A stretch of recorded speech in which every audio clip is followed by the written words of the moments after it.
श्री मुलायम सिंह यादव।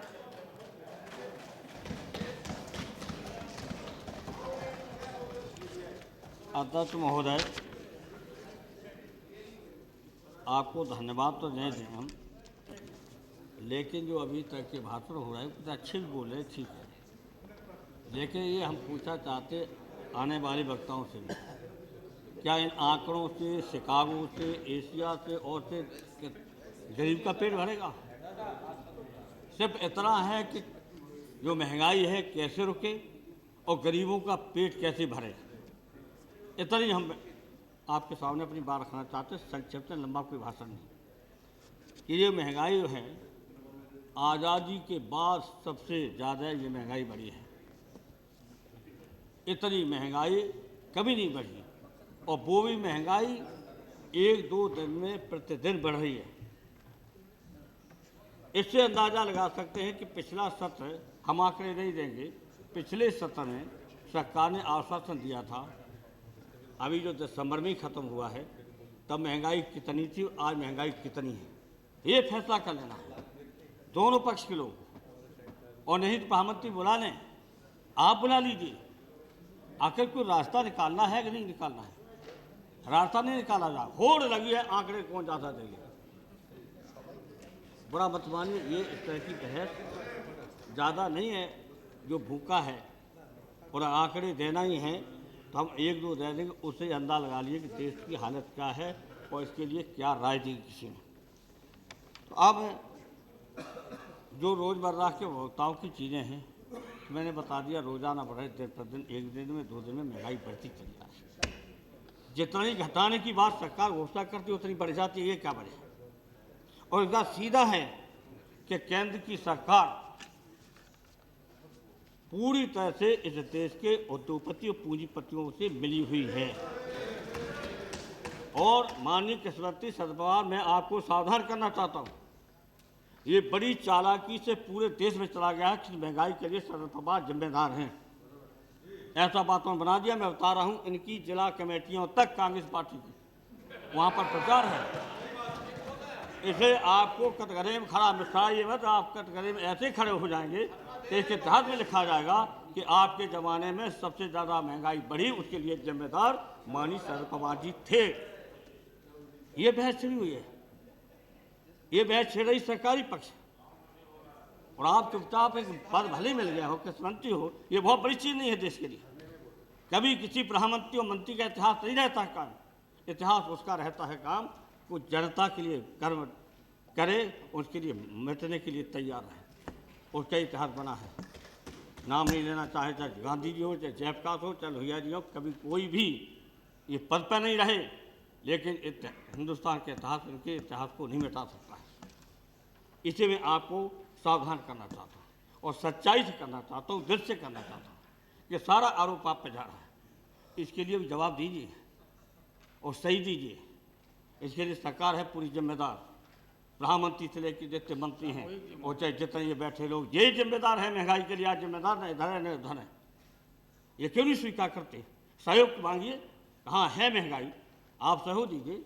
आज इतनी बड़ी महंगाई हो गई तो क्या हिंदुस्तान इन सरकार के चलाने वालों के नाम पट्टा है? अध्यक्ष महोदय, क्या हम लोग सब आए हुए जो नेता थे, जिनको समर्थन को बुलाते कि भाई महंगाई बढ़ रही है, आप सुझाव दीजिए, हम नहीं बहस कराते हैं, तय हो जाता।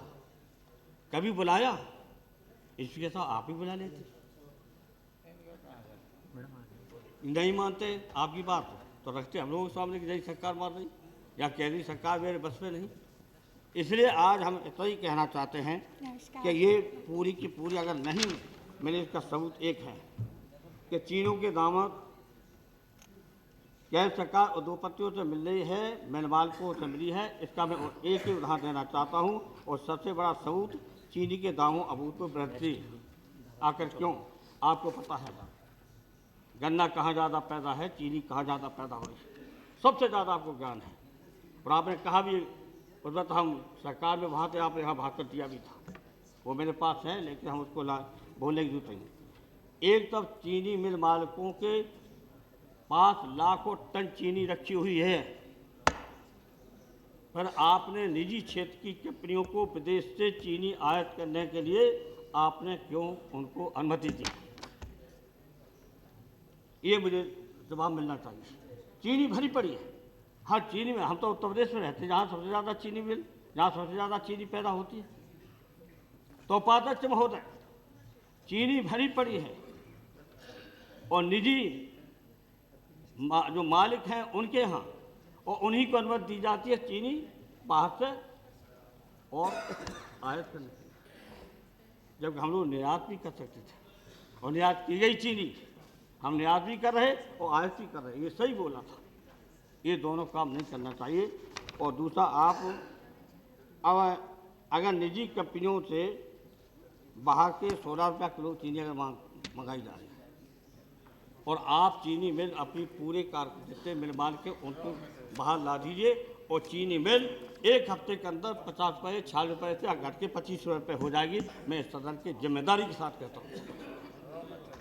लेकिन चीनी मिल मालिकों का भरी पड़े। माननीय सदर यादव जी, आप जानते हैं यूपी को चीनी मालिकों के यहाँ चीनी भरी पड़ी है और उन्हीं को चीनी बाहर से खरीदने की अनुमति दी जा रही है। वो 16 रुपया किलो आएगी। यहाँ 50 रुपये में 46 तो मिल रही है कहीं, लेकिन 50 रुपया भी मिल रही है। 50 रुपया किलो चीनी मैंने खुद खरीदी है अभी पिछले दिनों। तो 46 कहाँ से मिल रही है आपको पता नहीं, कुछ लोगों को मिल रही होगी किसी दुकान पर सफलता हो गई। अब ये क्या गलत है? हजारों टन, आपको हजारों टन, ये नहीं, बंदरगाहों पे चीनी पड़ी हुई है और आपको पता भी है। तो अब ओम अवतार की जेब तो चला गया, आप घटाएंगे महंगाई कब? जब उपभोक्ता पूरा बर्बाद हो चुकेगा। और जो मैंने कहा तो आज भी कह रहा हूँ कि ये निराशा हताशा में है यार जनता देश की, लेकिन कोई भी व्यक्ति निराशा हताशा में जब होता है तो मरना कबूल नहीं करेगा। कुछ ऐसे काम करने के लिए तैयार हो जाएगा, देश की एकता और अखंडता को खतरा पैदा होगा। मैं नहीं कहूँगा शब्दों में, तैयार होगा। कभी हताशा और निराशा ज़्यादा हो जाती है देश, तो वो केवल मरना कबूल नहीं करेगा। फिर समझ लीजिए ऐसा कदम उठाएगा, ऐसा अख्तियार करेगा तरीका जिससे देश की एकता और अखंडता को खतरा होगा। ये सवाल है इस महंगाई का, और होगा इसको हम लोग बचा नहीं सकते मिल करके भी। कहते हैं मरता क्या नहीं करता है, वही हाल हो जाएगा। काम इनके साथ होगा, हम लोग साथ होगा, इनके साथ होगा। ये काम इनके साथ होगा, हमारा क्या दोष है? वो मैंने तो कह दिया है कि किसके लिए होगा। सरकारों के खिलाफ, सरकारों के खिलाफ होगा। अब ज़्यादा नहीं कहेंगे, न लड़ जाएंगे धक के उधर। मेरी सरकार तो कहीं है नहीं कभी इनकी सरकार के खिलाफ वो बोल देंगे और ये इनकी सरकार के खिलाफ बोल देंगे और बहस इसी भी चली जा रही। पिटाई जारी रहे।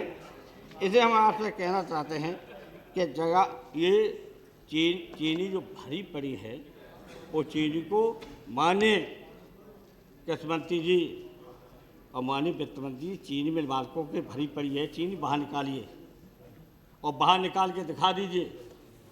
और आप कहेंगे राज्य सरकार का काम है, ये बहानागिरी से आप नहीं हट सकते हैं। बहानागिरी करके तो इस पाप से, इस गरीबी के कारण, भूख के कारण मरने वाले लोग, जिनके पास दवाई के लिए आज बीमार लोग हैं, उनके दवाई के लिए नहीं पैसा है, उनके बच्चों के लिए पढ़ाई के लिए पैसा नहीं है। ये आज हालत है, शिक्षा के लिए पैसा नहीं है, दवाई के लिए नहीं पैसा है, बेमौत मर रहे हैं। और बहुत से बच्चे स्कूल छोड़ रहे हैं, पढ़ाई लिखाई छोड़ रहे हैं, इस गरीबी के कारण, महंगाई बढ़ी, छोड़ रहे हैं। तो अब इसके लिए कौन जिम्मेदारी लेगा? इसकी जिम्मेदारी हम लोग तो आपको सावधान करें। हम तो कहेंगे कि सब कहा सुन रही जनता। अब वो ज़माना नहीं रहा है, गांव-गांव में चैनल लगे हुए हैं, आज जो यहाँ भाषण दे रहे हैं वो सब सुन रहे हैं। तो उससे हम जिम्मेदार नहीं, जिम्मेदार तो आप रहेंगे। लेकिन देश का सवाल है तो चिंता है। इसलिए मैं राय दे रहा हूँ कि हताशा निराशा में ज़्यादा मत रखिए और बहुत दिनों तक वो अपने को आत्महत्या नहीं करेंगे, फिर दूसरा रास्ता अख्तियार करेंगे, तब देश की एकता अखंडता खतरा पैदा होगा। ये सबसे महत्वपूर्ण, इस पर विचार कर लीजिए। अभी मत गंभीरता आपके अंदर आए। आप जानिए हमारा फर्ज है, हम जहाँ बैठे हैं वहाँ फर्ज है, समर्थन दे रहे हैं, इससे अब हमें पश्चाताप हो रहा है। हम नहीं जानते थे कि सरकार ऐसी चलेगी। हमने तो केवल सांप्रदायिक सत्यों को रोकने के लिए केवल किया था, केवल, क्योंकि ये भी जिम्मेदार हैं, आप भी जिम्मेदार हो। इन सांप्रदायिक सत्यों के आधार कारण नहीं गिराते मस्जिद से हाल और ये मस्जिद नहीं गिराते तो आज ये सरकार में नहीं आते। ये मजबूरी है हम लोगों के सामने, आज कोई रास्ता नहीं निकाल पा रहे, उसका जवाब नहीं देश के सामने। अगर मस्जिद नहीं गिराई होती तो आज स्थिति आप लोगों की दूसरी होती और हुई थी। नहीं कर पाओगे, नहीं कर, वो कर पाए तो अब हम कैसे मिल जाएंगे आपको? आप कैसे मिल जाएंगे? आप कैसे मिल लेंगे? मिले हैं 2 बार आप, कृपया बोलने दीजिए। आप कैसे मिले जब से मस्जिद गिरा दी? और लोग हैं ना भाई, हम लोग मिलेंगे। हम और लोग तो मिलेंगे, इनको भी हम निकालेंगे। सर यादव से भी कहेंगे निकलो, और देश के हित में निकलो, समाज के हित में निकलो, किसान के हित में निकलो, जिनके नारे, जिनके वोट लेके आए उनके। अरे हम सब एक रह जाएंगे। फवाद जी को तो सावधान कैसे लिए निकल गया इधर, इसे मैंने कहा है हम लोग मिलके बनाएं आगे का रास्ता। अब एक गरीबी की रेखा से जो नीचे कितने लोग हैं, इसकी परिभाषा को अब बदलिए और जांच कर लीजिए, क्योंकि सरकार के आंकड़े हैं कि 27% गरीबी की रेखा से नीचे हैं, 27%। लेकिन अर्जुन सेन गुप्ता ने क्या कहा है? उन्होंने अर्जुन सेन गुप्ता कमेटी की रिपोर्ट ने बताया था कि 80% लोग 8 पैसे लेके 20 रुपया रोजाना खर्च करते हैं। उनकी क्षमता है, उनकी क्षमता है 8 पैसे लेकर के 20 रुपया की 80% जिनको नोबेल मिला है। उस अर्जुन सेन गुप्ता कमेटी ने ये रिपोर्ट भारत सरकार को दी है, देश के सामने रखी है। अब सोचिए गरीबी रेखा नीचे कितने हैं? हमारे अनुसार 80% हैं, 80% आज दुखी हैं खाने पीने के लिए। मध्यम वर्ग मजदूर तो है ही, लेकिन मध्यम वर्ग थोड़ा सा समझता तक हमारी इज्जत है, समाज है, उनकी तो बेइज्जती हो गई। आज उनको भी इस महंगाई की मार से दोनों बार 80% लोगों को भरपेट रोटी नहीं मिलती है। भरपेट का मतलब है दूध भी मिले, दही भी मिले, मट्ठा भी मिले, फल भी मिले। ये 80% लोग ऐसे उपाध्यक्ष महोदय जिनको भरपेट दोनों बार खाना नहीं मिल रहा है, ये स्थिति हो रही है और उससे बीमारी भी बढ़ेगी। और बीमारी आप पता ही है कि आज अब तो आपके अनुसार अभी सर्वे करवाया, आर्थिक सर्वे कराया सरकार ने, उस सरकार ने भी स्वीकार किया है अर्जुन सेन गुप्ता समिति की रिपोर्ट को, लगभग स्वीकार किया है। और उन्होंने भी स्वीकार किया है कि 63% लोग 20 रुपया से कम में प्रतिदिन खर्च करते हैं। ये आर्थिक जो आपको सर्वे कराया गया था, उसने भी अर्जुन सेन गुप्ता की रिपोर्ट को लगभग स्वीकार किया है। अब ये कमेटी बनाई, आर्थिक सर्वे किसने करवाया? किससे करवाया? आपने करवाया, और आपने जब करवाया तो लिख दिया है। एक तो 2 बातें कही उन्होंने कि वो सही है, अर्जुन सेन गुप्ता की रिपोर्ट लगभग सही है। 8 पैसे दे के 20 रुपया प्रतिदिन खर्च करने की क्षमता रखते हैं 80% हिंदुस्तान के लोग, उनको स्वीकार किया। उन्होंने स्वीकार किया कि 63% तो निश्चित हैं जो 20 रुपये से कम खर्च पे जीवित हैं। अब बताओ पढ़ाई लिखाई कहाँ से होगी, दवाई कहाँ से आएगी? ये आज हालत है।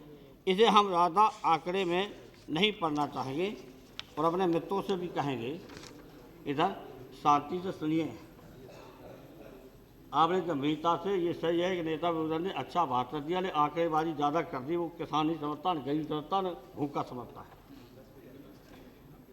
आंकड़े भी तो आंकड़े सबके पास हैं, चाइना मंगा लो, अभी सब आंकड़े मिल जाएंगे, लेकिन आंकड़ों से कहाँ भरेगा पेट? अब चले गए बोल के ये भी आंकड़े में आ गए।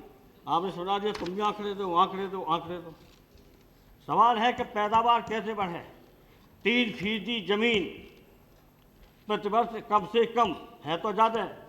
हिंदुस्तान की खेती की कमी होती चली जा रही है। खेती लायक ज़मीन है वो 3% प्रतिवर्ष। कारखाने बन रहे, कॉलेज बन रहे, अस्पताल बन रहे, मकान बन रहे, शहर बसाए जा रहे हैं। ये गंभीर है सवाल। अगर 3% से लगभग ज़मीन जो घट रही है उसके आप क्या करेंगे। हमने किया है, इससे कह रहा हूँ।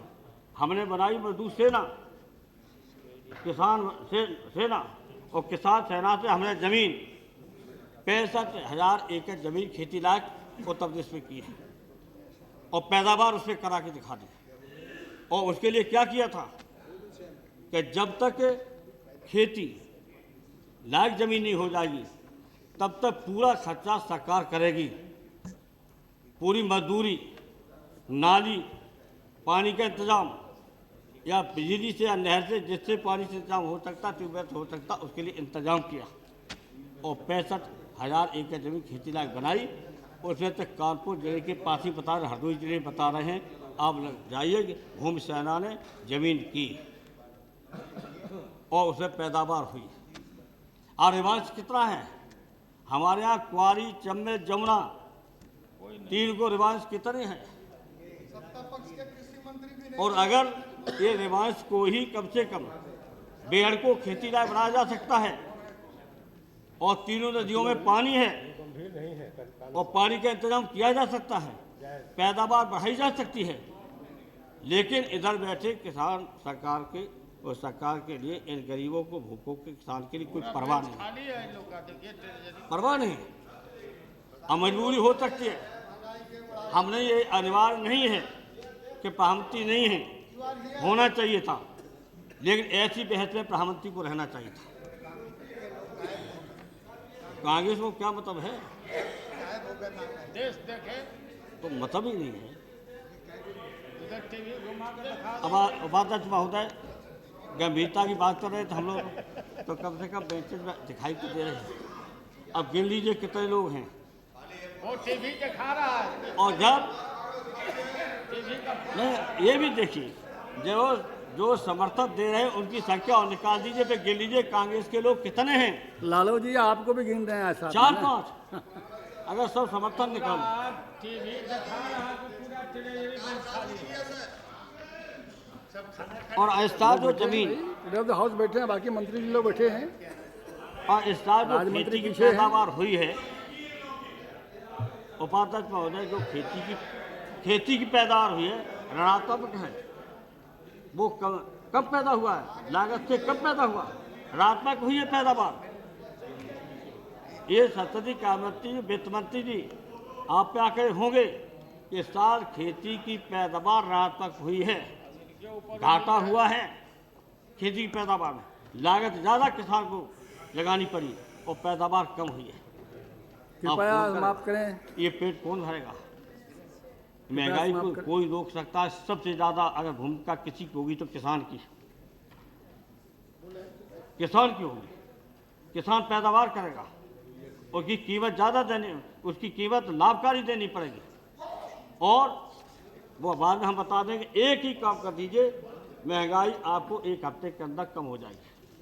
एक काम कर रही है सरकार, लेकिन हमें विश्वास है सरकार न करेगी, न उसमें साहस है, न संकल्प है, न इच्छा शक्ति है। अगर तीनों हों, इच्छा शक्ति, संकल्प शक्ति और साहस अगर सरकार में है तो महंगाई रोक सकती है, रोक सकती है, अब भी रोक सकती है। लेकिन न संकल्प शक्ति है, न साहस है, ये मैं समझता हूँ, न इच्छा शक्ति है। आज तक नहीं इच्छा शक्ति है, कोई मतलब है, कोई मतलब नहीं, इच्छा है ही नहीं। 3 बातें अनिवार्य हैं और इससे अंदाज़ा लगा सकते हो कि जो रात तक अगर हो गए खेती की पैदावार, तो अंदाज़ा लगा लिए कि आगे हाल क्या होगा। ये तो सोचेंगे नहीं, हम लोग तो सोच के आ ही रहे।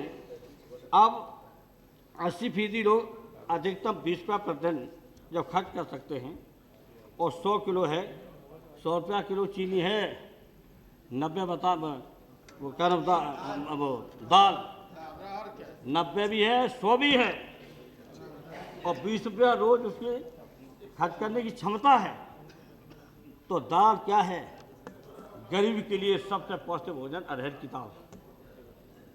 न उसको फल मिलता है, न दही, न दूध, न मक्खन, कुछ ही नहीं मिलता है। छोड़िए अंडा, मांस और ये मुर्गा फर्गा तो हम कहने के नहीं कहेंगे, खाने वाले खाते हैं, लेकिन गरीब का सबसे पौष्टिक भोजन मैं सदन को बताना चाहता हूँ अरहर की दाल। अरहर की दाल अगर मिल जाए मजदूर को, फावड़ा चलाने वालों को, तो उसका पौष्टिक भोजन मिल गया। अब अरहर की दाल है कहाँ? अब 100 रुपया किलो है, 90 रुपया किलो है।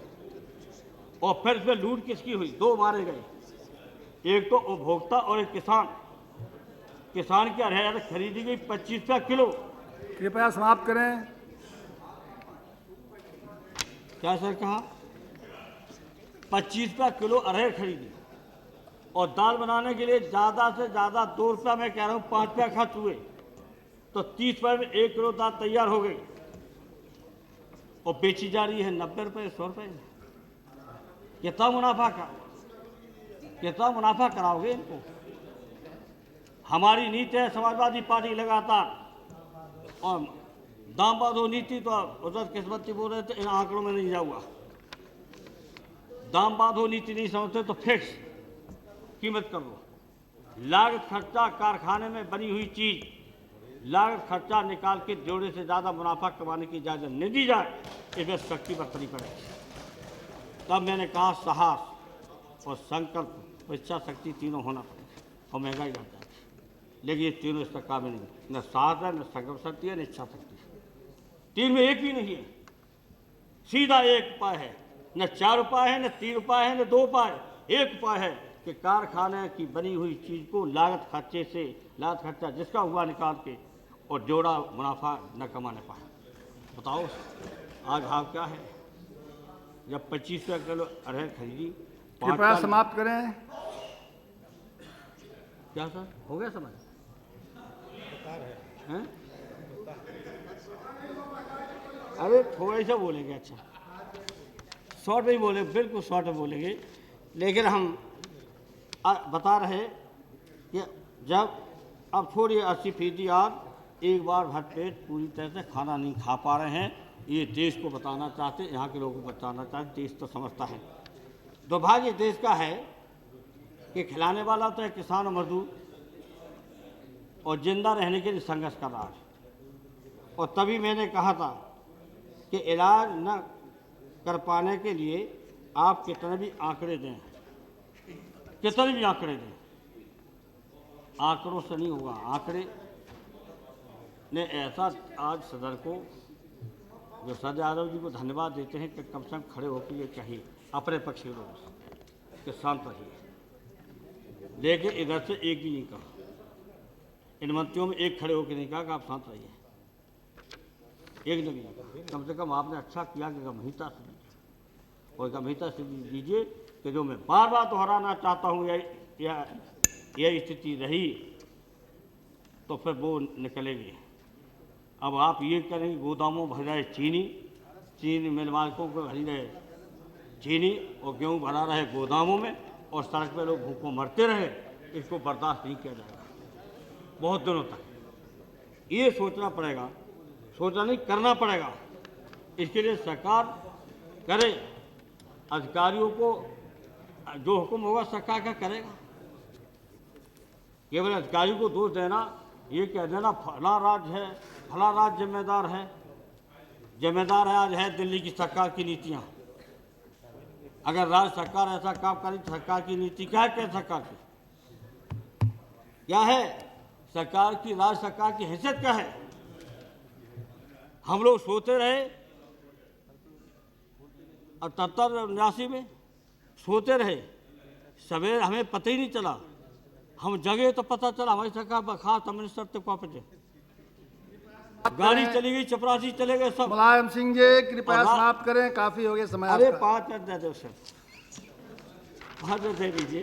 अभी रोका टोकी हुई नहीं, भले बड़े दल हैं, नहीं अभी तो टोका टोकी बड़े कोई नहीं कर दल रहे। हैं, देव ज़्यादा समय, हमें थोड़ा ज़्यादा दे दो, थोड़ा सा 5-10 मिनट में क्या ज़्यादा नहीं बोलेंगे कैसे?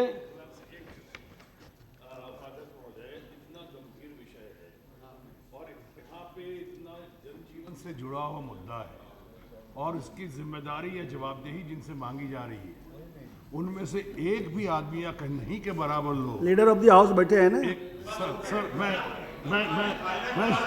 हम कितना सुनना हम लोग कितना हम आपकी अनुमति से और सदन की सहमति से ये कहना चाह रहे हैं कितना बढ़िया हमारे लोग वक्ता है। अभी मुलायम सिंह जी इतना अच्छा बोल रहे हैं, अभी शरद जी को हम सुनना चाह रहे हैं, गुरदास दास गुप्ता जी को सुनेंगे, सुषमा जी ने इतना अच्छा बोला, कितने आंकड़े पेश किए हमारे दोस्त हमारे मित्र संजय निरुपम ने। लेकिन ये बात एक तरफ है, दूसरी तरफ ये है कि जिससे हम लोग का जिंदगी जिनका खाना खराब हो रहा है, महंगाई की बात हो रही है, वो एक दिन का खाना नहीं छोड़ सके और लोग कह रहे हैं लंच करने गए खाना खाने। देखिए मामला हो गया भाई, ये मामला बहुत ही गंभीर हो गया। अरे हो गया जवाब देने की जरूरत नहीं है, अपनी बात बोल रहे हैं ना। मैं आगे और आपको जवाब देने की जरूरत नहीं है, और वो मंत्री जी करेंगे ना। वो कहा है वो भी मंत्री जी जवाब देंगे ना, आप नहीं जवाब देंगे। मुलायम सिंह जी कि मुलायम सिंह जी इतना अच्छा बोल रहे हैं, उस समय ना कृषि मंत्री हैं ना पूरा सदन करीब खाली है। is going on in both the houses. Agriculture minister was here, and that's why I have come here. He has gone to the other house. Discussion is going on in both the houses. ये क्या हो गया? हो गया ना। अरे बैठ जाइए, उपाध्यक्ष महोदय, रिकॉर्ड में नहीं जाएगा, सिर्फ मुलायम सिंह का जाएगा। ये सही है, हम लोग भी जानते हैं। अरे बैठ जाइए ना। अरे ऑपोजिशन हाउस में लीडर बोल दिया ना भाई, हम हैं बोले वो जवाबदेही ले रहे हैं ना।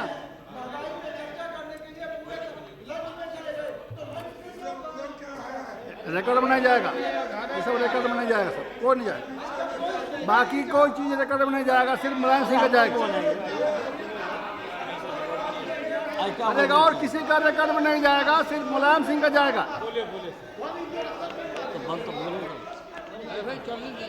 आप भी समाप्त करें जल्दी, उपाध्यक्ष महोदय, जल्दी समाप्त करें, जल्दी कर लीजिए। कहाँ हमें बोलने दिया जा रहा है, कभी इधर कभी इधर। नहीं आपको बोलने बताइए, आपको मैं ऐसा कोई नहीं बोला हूँ जो किसी को आपत्ति हो जानबूझ के, और तब भी आप मैं तो सुझाव दे रहा हूँ। 25 मिनट से ज्यादा बोल गए आप। हम तो कह रहे हैं महंगाई घटाइए। 28 मिनट बोले आप हैं।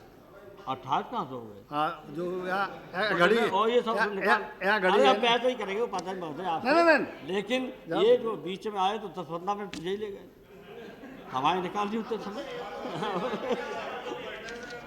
फिर भी आपका निर्देश मानूंगा। और लोग भी बोला, उपाध्यक्ष महोदय, और लोगों को मौका मिलना चाहिए ना। उपाध्यक्ष महोदय, मैं आपसे कहना चाहता हूं कि जब 80% भूखे लोग हैं और पर्याप्त उनको भोजन नहीं मिल रहा है, माननीय वित्त मंत्री जी, ये सही है, हम भी जानते हैं कि एक मंत्री बैठे रहेंगे तो भी सरकार सदन चलता रहेगा, लेकिन कम से कम ऐसे मुद्दे पर जहां जनता के सीधे चुने हुए लोग आए हैं तो मेंबर तो रहना चाहिए था। इस मंत्री का वहाँ और ही बैठ जाना चाहिए, कोई बात नहीं।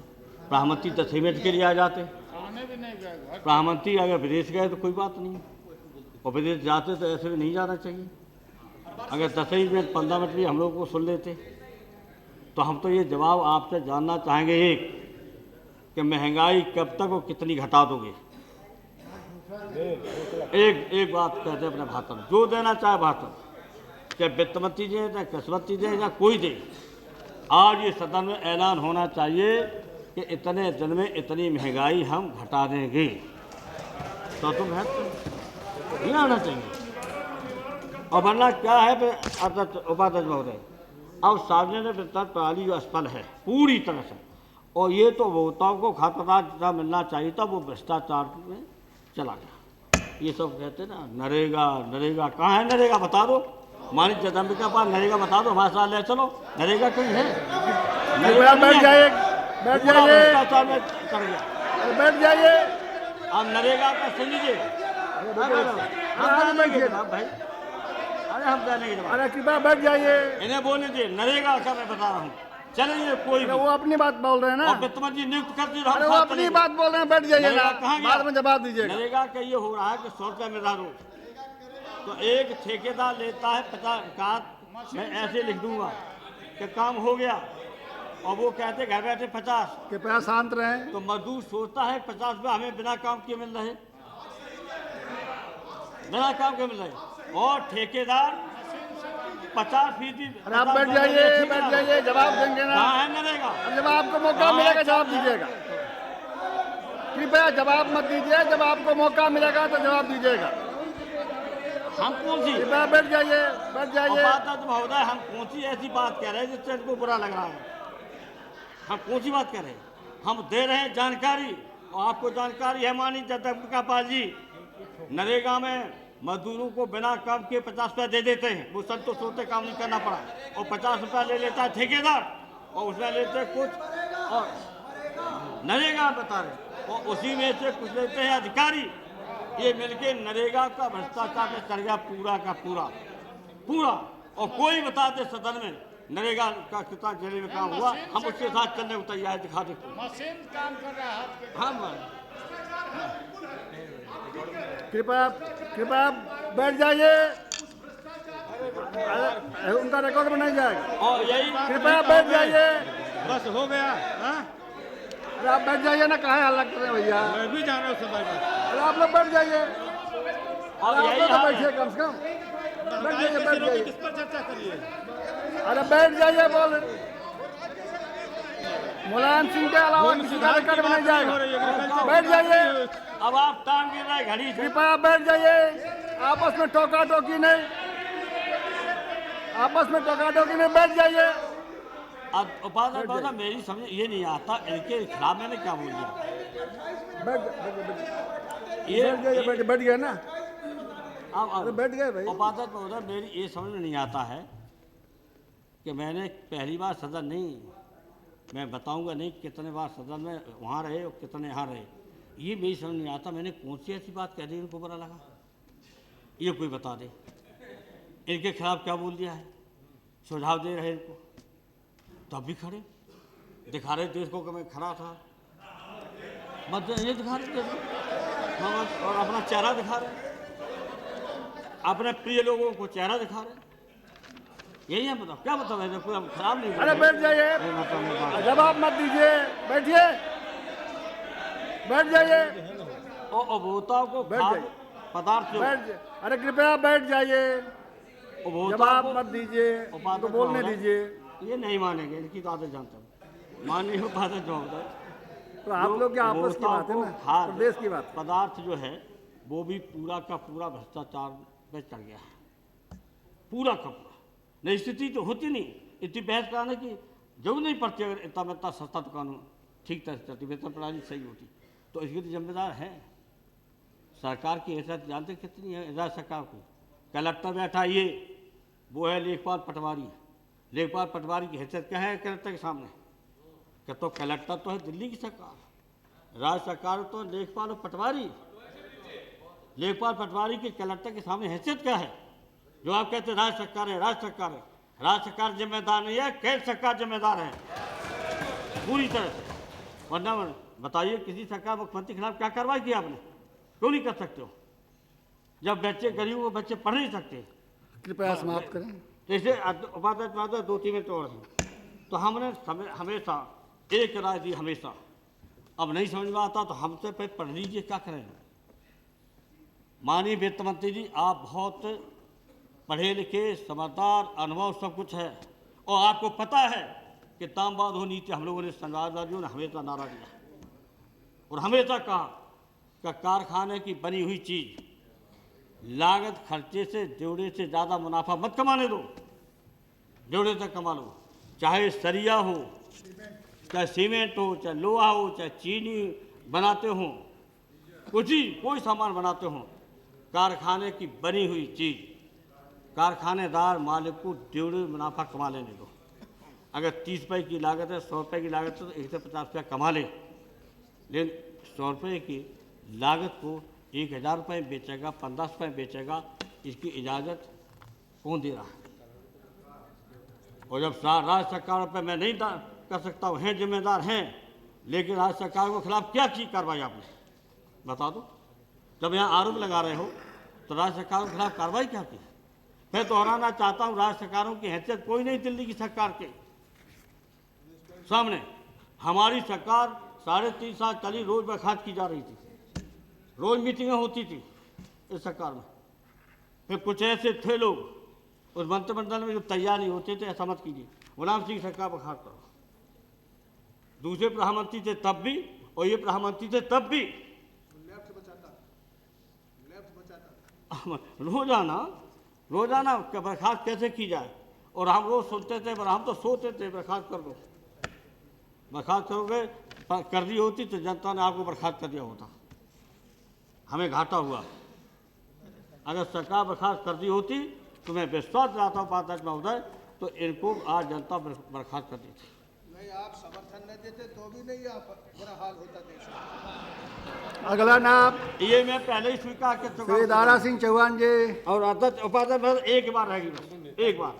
तो हमारा खास तौर से ये कहना है कि आप अगर स्थिति आती है ऐसी, तो ऐसी स्थिति में हम सहयोग देने को तैयार हैं। अगर ये वायदा करें, चलिए मैं नहीं ज़्यादा बोलना चाहता हूँ, केवल एक वायदा कर दें कि इतने दिन में महंगाई ख़त्म करेंगे, और कितनी करेंगे इसका सहयोग हमारे विपक्ष से चाहते हैं, तो विपक्ष में हम सहयोग देने के तैयार हैं। लेकिन हमारे समर्थन शरद यादव जी केवल एक ही दिया है, आपकी गलती से दिया ना, आपकी गलती से इनके साथ मिल गया। मस्जिद गिरने के बाद अब हम इनके साथ नहीं मिल सकते। मस्जिद जब तक नहीं मिले हैं, और हम लोग जिस दिन एक मिल जाते तो ये फिर हार जाएंगे। हम कह रहे हम तीन ही मिल जाओ, और इन तीनों के खिलाफ साजिश हो ही रही कि ये तीनों यादव में पिछड़े हैं, गरीब घरों से आए, साधारण परिवारों से आए, बड़ी जलन है। कृपया समाप्त करें। इसलिए हम आपसे कहना विषय अंतर नहीं होना चाहिए। उपाध्यक्ष महोदय, मेरी मांग है कि आज सरकार जब जवाब दे तो बताए कि कितने दिन में महंगाई कितनी कम करोगे, और हम लोग से कितना सहयोग चाहोगे, सहयोग देंगे। दारा लेकिन सिंह आज जी। वायदा कर दीजिए कि फला तारीख तक हम महंगाई को कम करेंगे, इतनी कम करेंगे, ये मैं वायदा चाहता हूँ। मैं खत्म करता हूँ। धन्यवाद।